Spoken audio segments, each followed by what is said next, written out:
Good morning dear students. जैसा कि कल के लेक्चर में मैंने कहा था कि नेक्स्ट लेक्चर नंदिनी सतपथी के केस पर होगा और मुझे उम्मीद है कि आप लोगों ने भी ये नंदिनी सतपथी का जो केस है उसकी स्टडी की होगी। जो नेक्स्ट लेक्चर में ये जो पिछले लेक्चर में हमने नारायण लाल वर्सेस मिस्त्री की केस की चर्चा की थी और जो नेक्स्ट केस डिस्कस करना था वो था नंदिनी सतपथी। कल के लेक्चर में जैसा कि मैंने बताया था आपको कि नंदिनी सतपथी उड़ीसा की चीफ मिनिस्टर रही हैं। 1978 का केस है। तो जैसा कि आप स्लाइड में देख पा रहे हैं कि इन नंदिनी सतपथी वर्सेस पीएल दानी AIR 1978 supreme court 1025 the appellant of former chief minister of Odisha was directed to appear at Vigilance Police Station Cuttack for being examined in connection with a case registered against her under the Prevention of Corruption Act 1947 and under section 161, 165 and 120B and 109 of the Indian Penal Code. तो नंदिनी सतपथी जो कि उड़ीसा की पूर्व मुख्यमंत्री थी, यानी मुख्यमंत्री पद से अब हट गई, तो उसके बाद उनके खिलाफ एक करप्शन के चार्जेस खुले और उसमें विजिलेंस पुलिस की तरफ से उन्हें कहा गया कि वो विजिलेंस पुलिस की जो पुलिस स्टेशन है कटक में, वहाँ पर वो अपीयर हो और उनके खिलाफ जो चार्जेस हैं प्रिवेंशन ऑफ करप्शन एक्ट के और IPC के अंतर्गत उसके एग्जामिन किए जाने हैं, यानी उसका एग्जामिनेशन किया जाना है। तो इस संबंध में उनको बुलाया गया। अब इसके बाद क्या हुआ कि on the strength of this first information report investigation was commenced against her. तो ये जो बुलाया गया वो इसलिए बुलाया गया कि उनके खिलाफ एक FIR दर्ज की गई थी और उस FIR के सिलसिले में अन्वेषण किया जाना था। During the course of the investigation she was interrogated with reference to a long list of questions given to her in writing. और इस इंट्रोगेशन के दौरान, इस इन्वेस्टिगेशन के दौरान, यानी जो अन्वेषण चल रहा है उसके दौरान उनसे बहुत सारे सवाल पूछे गए, जिसकी एक लंबी फहरिस्त थी और उनको ये जो क्वेश्चंस की लिस्ट है उनको राइटिंग में दी भी गई थी। She refused to answer those questions claiming the protection of Article 20 subclause 3 और उन्होंने इन सवालों के जवाब देने से मना कर दिया इस आधार पर कि उन्हें आर्टिकल 20 सबक्लॉज 3 का प्रोटेक्शन प्राप्त है। क्वेश्चंस नेचुरली इस ढंग के रहे होंगे जिसमें अगर वो स्टेटमेंट देती तो उनके खिलाफ ही उसे एविडेंस के तौर पर इस्तेमाल किया जा सकता था। और चूंकि आर्टिकल 20 सबक्लॉज 3 ये राइट देता है कि आपको अपने विरुद्ध एविडेंस देने के लिए बाध्य नहीं किया जा सकता, तो इसलिए उन्होंने आर्टिकल 20 सबक्लॉज 3 के प्रोटेक्शन के अंतर्गत उन्होंने इस सवालों के जवाब देने से मना कर दिया। On this she was prosecuted under section 179 of Indian penal code 1860 which punished a person refusing to answer questions demanded by the public servant। अब इसके बाद उन्हें IPC के एक दूसरे सेक्शन 179 में प्रोसिक्यूट किया गया और 179 तब लागू होता है जबकि कोई पब्लिक सर्वेंट, लोक अभियोजक के सवालों का आप उत्तर नहीं देते हैं तो इसे कानून में सहयोग करना नहीं माना जाता या कानून के साथ असहयोग करना माना जाता है, और ऐसे कंडीशन में सेक्शन 179 IPC में उनको प्रोसिक्यूट किया गया। It was contended that she was justified in refusing to answer the question on the ground of Article 20 subclause 3 as well as section 161 subclause 2 of the Criminal Procedure Code 1973। जब मामला court में गया तो court ने ये निर्धारित किया कि उसे ऐसा करने का अधिकार था। यानी आर्टिकल 20 सब क्लॉज 3 उनको ये राइट देता है कि वो चाहे तो उसके सवालों के जवाब न दे। साथ ही साथ 161 सीआरपीसी में भी उनके राइट को प्रोटेक्ट किया गया। तो इस तरह से नंदिनी सतपथी के केस में ये क्लियर हो गया कि इन्वेस्टिगेशन के दौरान ये आवश्यक नहीं है कि आप पुलिस के सवालों का जवाब दें।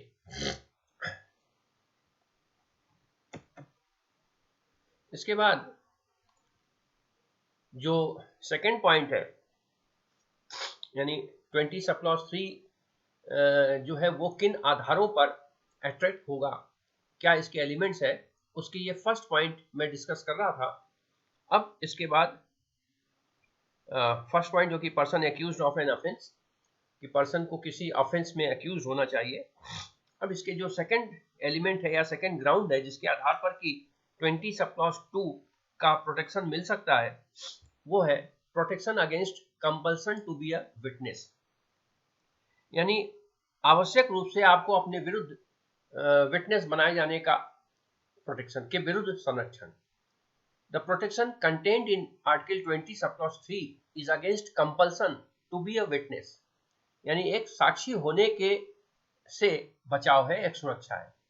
It was said to include oral, documentary and testimony evidence, और इसमें मौखिक, दस्तावेजी या किसी तरह के टेस्टिमोनियल एविडेंस, ये सभी जो है यानी किसी मेमोरी के आधार पर किसी अन्य के द्वारा विश्वास पात्र व्यक्ति के द्वारा कहे जाने के आधार पर इन सब से सुरक्षा दी गई है। और ऐसा MP शर्मा वर्सेस सतीश चंद्र या 1954 के केस में कोर्ट ने डिसाइड किया। इसमें to be a witness furnishing evidence पर एक केस और है, जो कि the protection of article 20 sub clause 3 was narrowed down in state of Bombay versus काठी कालू ओगड AIR 1961। इसमें आर्टिकल 20 सब क्लॉज 3 का एक नैरो इंटरप्रिटेशन किया गया, और वो इस तरह से है कि the court observe that it is well established that clause 3 of article 20 is directed against self incrimination by the accused person. Court ने यह कहा कि आर्टिकल 20 सब क्लॉज 3 जो है वो एक एक्यूज्ड को सेल्फ इंक्रिमिनेशन के से प्रोटेक्शन देता है।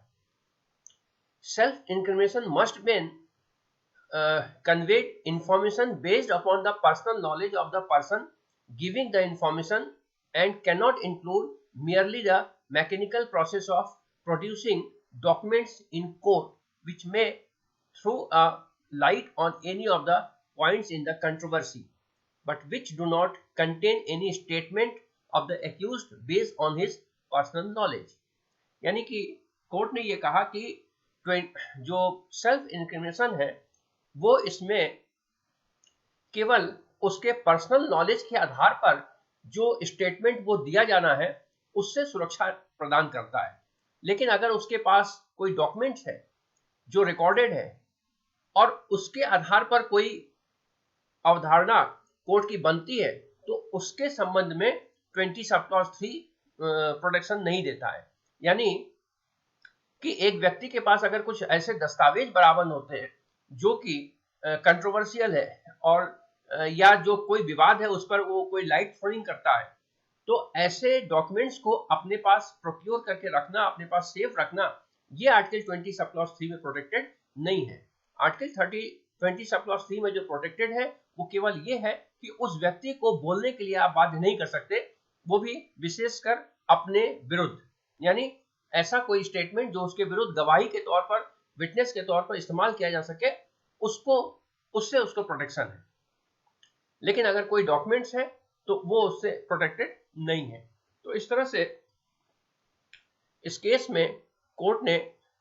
जो आर्टिकल 20 सब क्लॉज 3 था उसको काफी उसका नैरो इंटरप्रिटेशन किया। अब इसके बाद it follows that giving thumb impression or impression of foot or palm or fingers or specimen of writings or exposing parts of the body by way of identification are not covered by expression to be a witness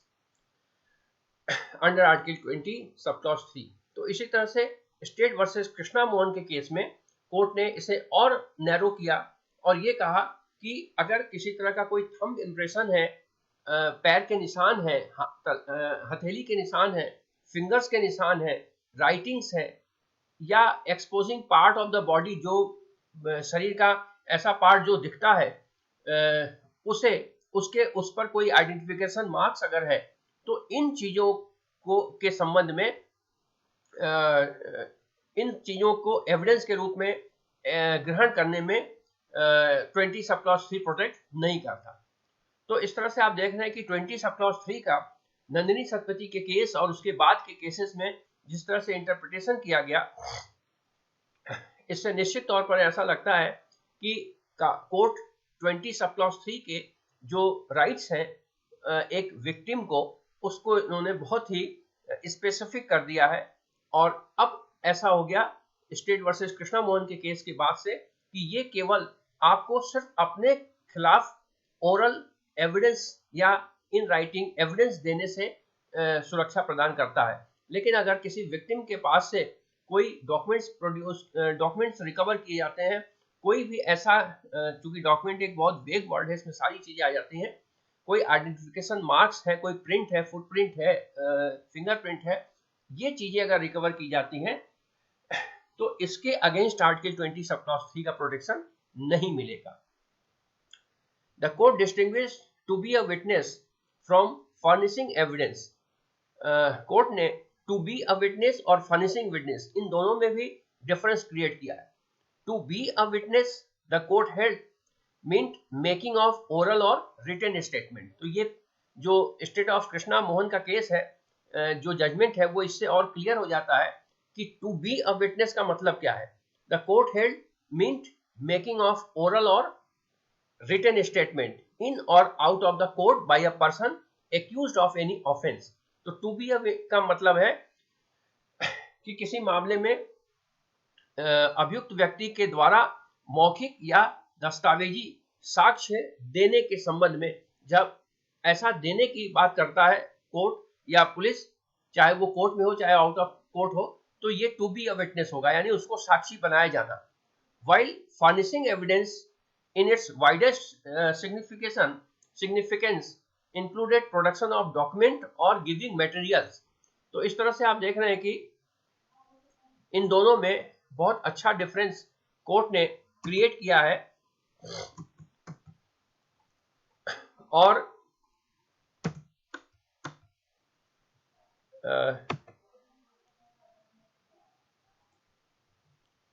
which might be relevant, इसको इस slide के कंटिन्यूएंसी में आप देखें,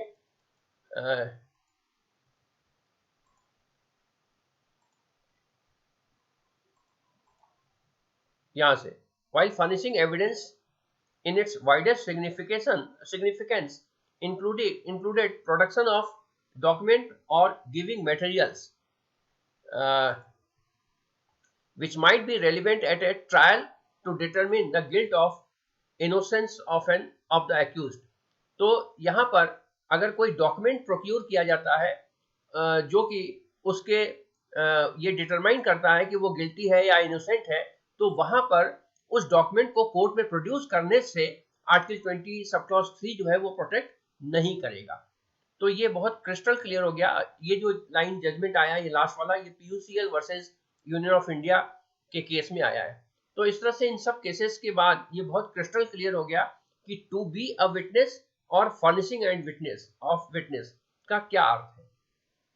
एक case और है Amrit Singh versus state of Punjab 2007 का। It is however we recently held in Amrit Singh versus State of Punjab that the accused has a right to give or not to give a specimen of her for the purpose of identification and that the provision of the Identification of Prisoners Act do not apply। यहाँ पर ये भी कहा गया है कि वो identification अपना देना चाहे या न देना चाहे, इसके निर्णय पर आइडेंटिफिकेशन ऑफ प्रिजनर्स एक्ट लागू नहीं होता है, क्योंकि प्रिजनर्स एक्ट में तो कंपलसरी है कि अगर वो प्रिजनर्स है तो उसके आइडेंटिफिकेशन लिए ही जाएंगे, ताकि अभियुक्त जो सजायाफ्ता है उनकी पहचान की जा सके। In this case the appellant was accused in this case the appellant was accused of committing rape of a minor girl and her death। इसमें जो अपीलांट था, जो अपीलार्थी था, वो एक अवयस्क लड़की के रेप और उसकी हत्या के संबंध में अभियुक्त था। Some strands of human hair were noticed in deceased hand, और जो मृतक है उसके हाथ में किसी मानव के व्यक्ति के, पुरुष के जो बाल हैं उसके कुछ टुकड़े बरामद किए गए। The accused was asked to give a specimen of his hair for the purpose of which might be relevant at a trial to determine the guilt of innocence of the accused।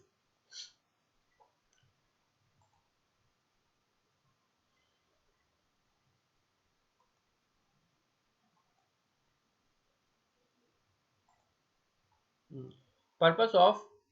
Identification, तो उस जो अभियुक्त है उसकी पहचान के लिए, उस बालों से उसकी पहचान की जा सके,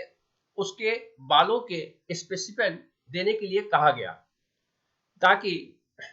उसका जो पहचान है वो सुनिश्चित किया जा सके कि जो लड़की के हाथ में जो बाल पाए गए थे वो बाल और अभियुक्त के बाल मिलते हैं या नहीं मिलते हैं। और नेचुरली चूंकि ये स्लाइड्स में बहुत कम मैटर लिखा गया है, नेचुरली इसके अगेंस्ट वो अभियुक्त कोर्ट में गया होगा और उसने prevention of identification of prisoners के बारे में प्रोटेक्शन मांगा होगा, लेकिन वहां पर कोर्ट ने रिफ्यूज कर दिया कि जब एविडेंस के कलेक्शन का सवाल है तो आइडेंटिफिकेशन ऑफ प्रिजनर्स एक्ट जो है वो लागू नहीं होगा। सर्चेस एंड सीजर्स, इस पे भी कुछ केसेस हैं, इस जो कि 20 सब क्लॉज 3 से रिलेटेड है। The protection of article 20 sub clause 3 does not extend to searches made in purpose of a warrant issued under section 96 of CRPC 1898। तो यहां पर यह भी कहता है कि CRPC 1973 का है। इस केस में यह भी कहा गया कि CRPC के अंतर्गत जब वारंट इशू किया जाता है, सर्च वारंट इशू किया जाता है किसी तरह का, तो वो जो है 20 सब क्लॉज 3 के को प्रोटेक्शन नहीं मिलता है, यानी CRPC के सर्च वारंट के ऑर्डर को 20 सब क्लॉज 3 के प्रोटेक्शन के अंतर्गत चैलेंज नहीं किया जा सकता। इन VS कुट्टमपिल्लई रामाकृष्णन का केस 1980 का है, जिसमें सुप्रीम कोर्ट ने निर्धारित किया कि search of the premise occupied by accused without the accused being compelled to be a party to such would not be violative of the constitutional guarantee enshrined in article 20 sub clause 3। तो यानी अगर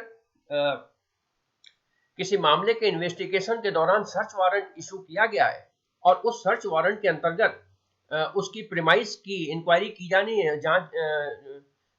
search की जानी है जिस premise को वो occupied किया हुआ है, तो वहां पर उसे 20 सब क्लॉज 3 का प्रोटेक्शन नहीं मिल पाएगा।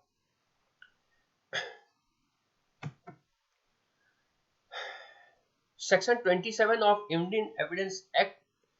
1872 एंड आर्टिकल 20 सब क्लॉज 3, क्योंकि ये जितनी चीजें मैंने बताई आपको इस क्लॉज में, वो सारी चीजें मैंने कल के लेक्चर में भी कहा था कि अभी आप कॉन्स्टिट्यूशन पढ़ रहे हैं और CRPC और एविडेंस फाइनल ईयर में पढ़ाया जाएगा, और इसमें एविडेंस में 24 सेक्शन 24, 25, 26 एंड 27 की चर्चा मैंने कल भी की थी आपसे कि 24, 25 एंड 26 जो है वो कन्फेशन से रिलेटेड है, और सेक्शन 27 जो है वो procurement of any material relating to the evidence से रिलेटेड है। तो वहां पर पुलिस को ये राइट है कि वो एविडेंस इकट्ठा कर सकती है। तो सेक्शन 23 में इधर एक सेल्फ इंक्रिमिनेशन का राइट है, तो इन दोनों राइट के बीच में अगर कोई कंट्राडिक्शन होता है तो उसकी क्या पोजीशन होगी। तो इसके संबंध में हमें सेक्शन 27 और 20 सब क्लॉज 3 के रिलेशन को समझना बहुत जरूरी है। तो इस संबंध में एक स्लाइड्स आप देख रहे हैं सामने। Section 27 of the Indian Acts 1872 provides that when at a trial evidence is laid to the effect that some facts were discovered in consequences of the information given by accused in custody, so much of the information as relates to the fact discovered may be proved irrespective of the fact whether that information amounts to confession or not। तो यहाँ पर 27 ये कहता है कि भले ही कोई व्यक्ति कन्फेस नहीं भी किया हो, लेकिन अगर उसके ऊपर जो चार्जेस है उससे रिलेटेड कोई ऐसी चीजें डिस्कवर की जाती हैं जिसका कि रिजल्ट, जिसका कि कॉन्सिक्वेंस वो जो है एक्यूज्ड के संबंध में आता है, तो वहां पर ये नहीं कहा जा सकता कि उसने कन्फेशन किया है या कन्फेशन नहीं किया है। यानी अगर कोई व्यक्ति किसी ऐसी चीजों के बारे में पुलिस के सामने कन्फेशन करता है और उसमें वो कुछ बताता है कि फला जगह पर हमने ये छुपा के रखा है, तो वहां पर उसका कन्फेशन भले ही पुलिस के सामने दिया गया होने के कारण सेक्शन 25 या 26 में कोर्ट में इररिलेवेंट हो जाए, लेकिन उसके उस स्टेटमेंट के आधार पर अगर कोई चीजें डिस्कवर की गई, कोई चीजें प्रोक्योर की गई पुलिस के माध्यम से, तो वो उसके कन्फेशन इनवैलिड होने के कारण भी वो इनवैलिड नहीं होगा। यानी अगर कोई चीज प्रोक्योर की जाती है, कोई इन्वेस्टिगेट किया जाता है, वो इनवैलिड नहीं होता है। It has been held that the provision of this section are not within the prohibition of Article 20 subclause 3 unless compulsion had been used in obtaining the information। तो यहाँ पर कोर्ट ने निर्धारित किया कि इस तरह के मटेरियल एविडेंस जो कलेक्ट किए जाते हैं वो आर्टिकल 20 सब क्लॉज 3 के अंतर्गत नहीं आते, जबकि उसको कन्फेस करने के लिए पुलिस बाध्य नहीं कर सकती। उसका कन्फेशन चूंकि ओरल या रिटन स्टेटमेंट होगा, तो वो आर्टिकल 20 सब क्लॉज 3 के अंतर्गत प्रोटेक्टेड है। तो इस तरह से 27 और article section 27 of the Indian evidence और आर्टिकल 20 सब क्लॉज 3 के बीच एक रिलेशनशिप है जो कि इस स्लाइड से क्लियर होता है। अब इसके ऊपर कुछ केसेस हैं जो कि इसको नेक्स्ट लेक्चर में देखेंगे, क्योंकि ये फिर बहुत लंबा हो जाएगा, 22 मिनट से ऊपर का लेक्चर हो रहा है। तो इसको हम इन प्रसादी वर्सेस स्टेट ऑफ यूपी और कुछ और भी केसेस है, इसको हम नेक्स्ट लेक्चर में देखेंगे। Okay, all the best, thank you.